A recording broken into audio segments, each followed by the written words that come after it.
Hello. I'm just on here to speak a little bit about some things that I deal with as someone with PCOS, fibromyalgia, and other issues that I deal with.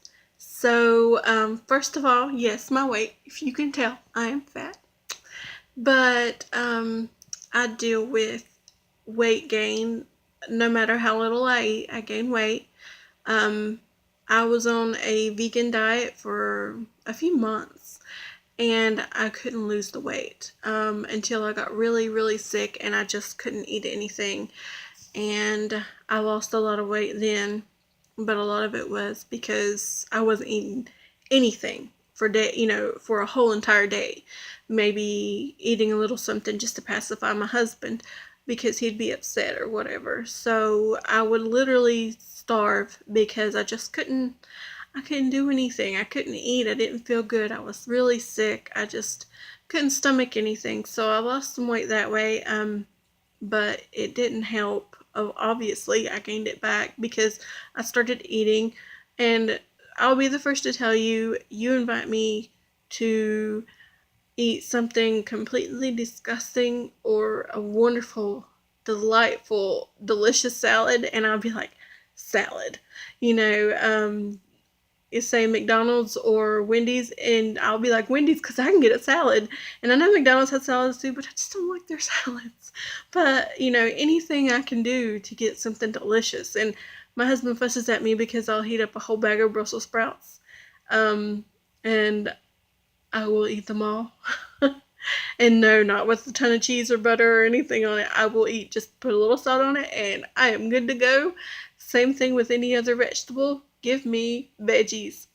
Oh man, I just go nuts for some veggies. So yeah, but the problem is with a lot of people who live paycheck to paycheck, once they buy their veggies, the first few days they're gone. They're done. You have to eat them because they will go bad anyway.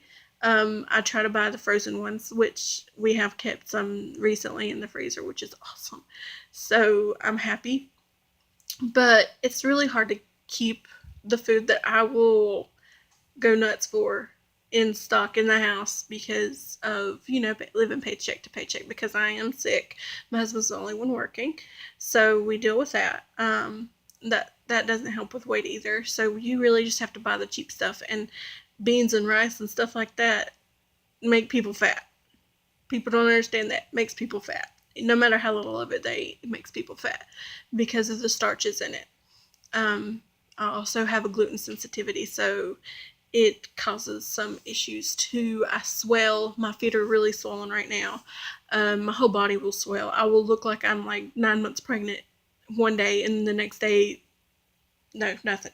My belly's not even that big. So it's rough, and I get a lot of hate because of my weight, but I don't care. My husband loves me.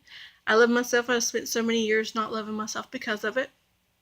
Doesn't matter anymore. I'm happy and I'm trying to get healthy, and it took me so many years to realize that it wasn't just because of me that this was happening. I had an illness. I have an illness. I have an endocrine disorder, which is the PCOS. It also leads to infertility, so I can't have children. They keep trying to tell me I can, but we tried to go through some things, and I honestly don't think I want to lose any more children, because I did have a couple of miscarriages, and I don't want to deal with that. So we're not trying to have children. Uh, I deal with dysmenorrhea, which I believe that's how you say it, but I bleed constantly, constantly. So I'm anemic a lot of the time. I stay cold because of the anemia. My feet are freezing right now, and it's like almost 80 in the house, and my feet are freezing so bad they hurt.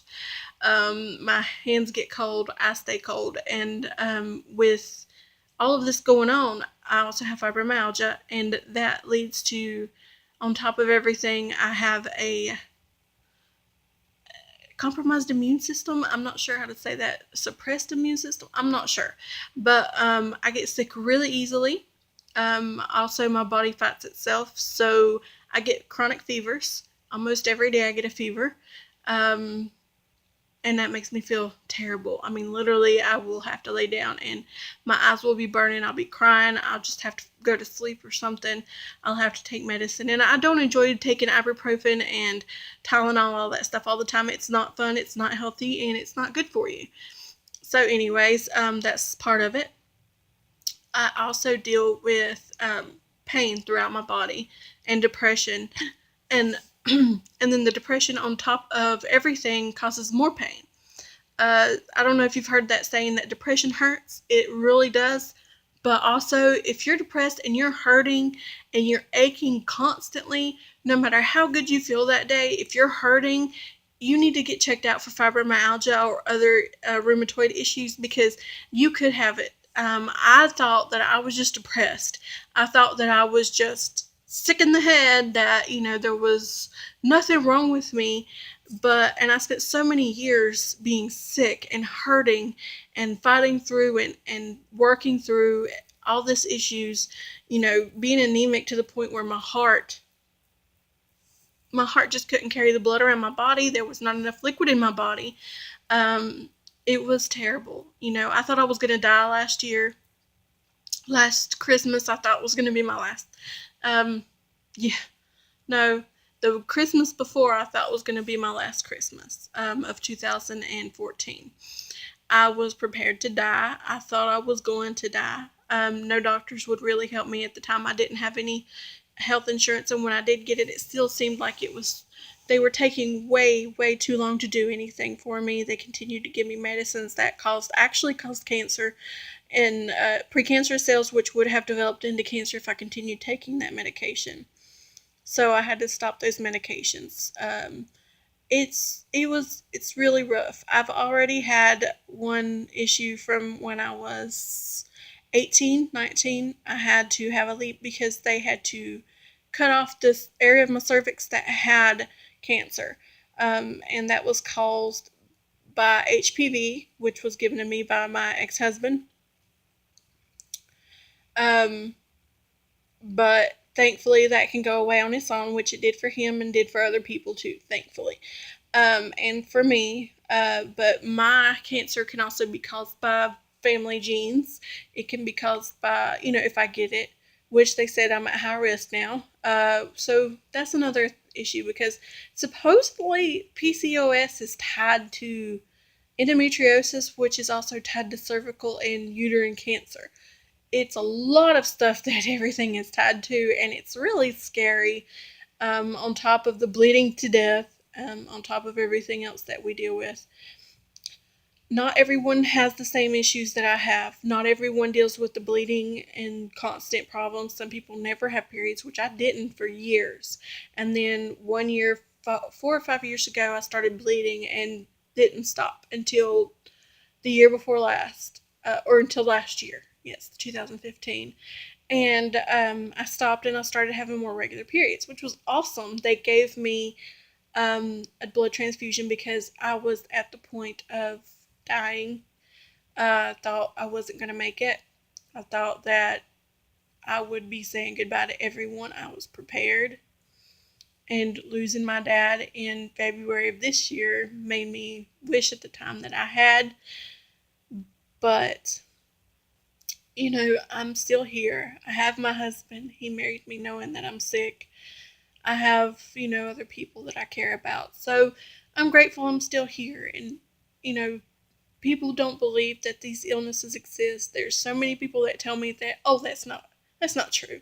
You can get that fixed. If you weren't so fat, and I'm not sick because I'm fat. I'm fat because I'm sick. And people don't understand that. They think that I caused all this by getting fat. I was thin in a lot of my life, way thinner than I am now. I was a size 12, 8 to 12 through most of my life, adult life.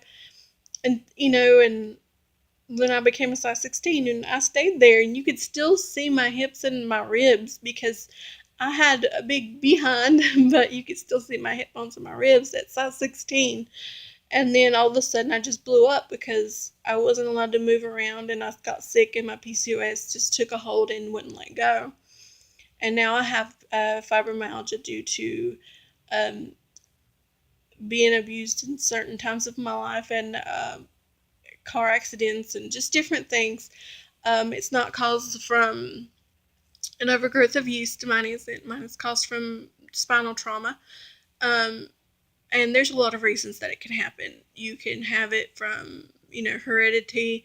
You can have it from spinal brain trauma. You can have it from, illnesses. You can have it from overgrowth of yeast in your body. Just a lot of different things can cause fibromyalgia and be a contributor to it. I deal with pain constantly, constantly. I hurt so bad sometimes that I want to ball up and cry, but I power through most days. But the problem with me is the exhaustion. I'm always tired. I don't sleep good enough, but I can't sleep when I try. So, through the day, people don't leave you alone. And at night, you just can't sleep sometimes. And then when you do, it still feels like it's not enough. Because I think I have sleep apnea because I have stopped breathing before. My ex-husband's told me, as well as my family has told me, that I'll stop breathing at night. So, that sleep apnea, and that can cause your body to not rest when you're sleeping. So that's just some of the things I deal with. I wanted to come, and tell you guys a little bit about it and let you know that, I don't hate myself the way I look. I don't hate my body. I hate the illnesses that are attacking my body. Um, there are a lot of people who have great success in controlling both these illnesses, and there's people who can't find any relief no matter what they do. So just remember, your journey is not everyone else's. Everyone goes through a different journey in life. Everyone deals with a different issue. No matter if they have the same illness or not, doesn't mean that it's going to be the same as you. Try not to judge or compare, because if you compare and they're doing better than you, you're going to hate yourself. So, or if you're doing better than them, you're going to think that they're just not doing enough.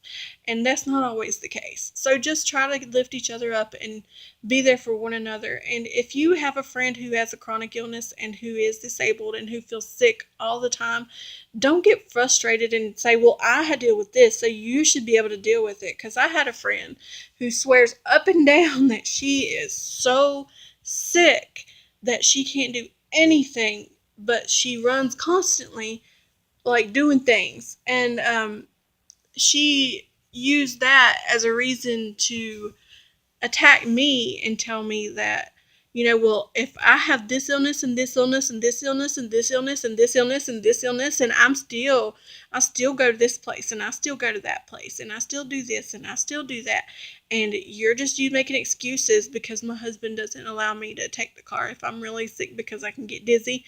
If I'm dizzy and I can't walk, he doesn't want me to drive. Go figure. Maybe I'm not supposed to be driving when I feel bad. The doctor told me that if you're dizzy, don't drive. Because it's not just lightheadedness, it is actually dizziness. Everything spins. So I'm not supposed to. So people criticize my husband for being controlling, when in all honesty, all he's trying to do is take care of me and take care of the only vehicle we have. Because even if I wreck it, even if I'm okay, we are out of car. That's the only vehicle we've got, and he's the only one working. So what are we supposed to do? We have to be careful in the ways that we do everything. So if I'm feeling bad, he doesn't allow me to go out with the car. If I'm sick, he doesn't want me going out with friends. If I'm weak, he doesn't want me going out. And I honor what he says, not because he's controlling me, but because he knows, he lives with me on a daily basis, and he sees the fevers, the illness that I deal with, the fatigue, the exhaustion, the just feeling bad. He knows. So don't ever let someone make you feel bad for what you deal with just because they feel like they have the same illness and they're doing so much better than you, because that's nothing to do with you. Their journey is not your journey. You do what you need to do. You take care of yourself, and if you have a husband or significant other that takes care of you and make sure that you don't go and overdo it to the point where you're sick for a whole week afterwards, then listen to them. Don't listen to the people who criticize you and your partner or you and your caretaker. They don't know. We do. We know. We know what we go through. You take care of yourself and do what you need to do, okay? And I hope everyone has a wonderful Thanksgiving. And if I don't get on here before then, I hope everyone has a wonderful Christmas. And God bless.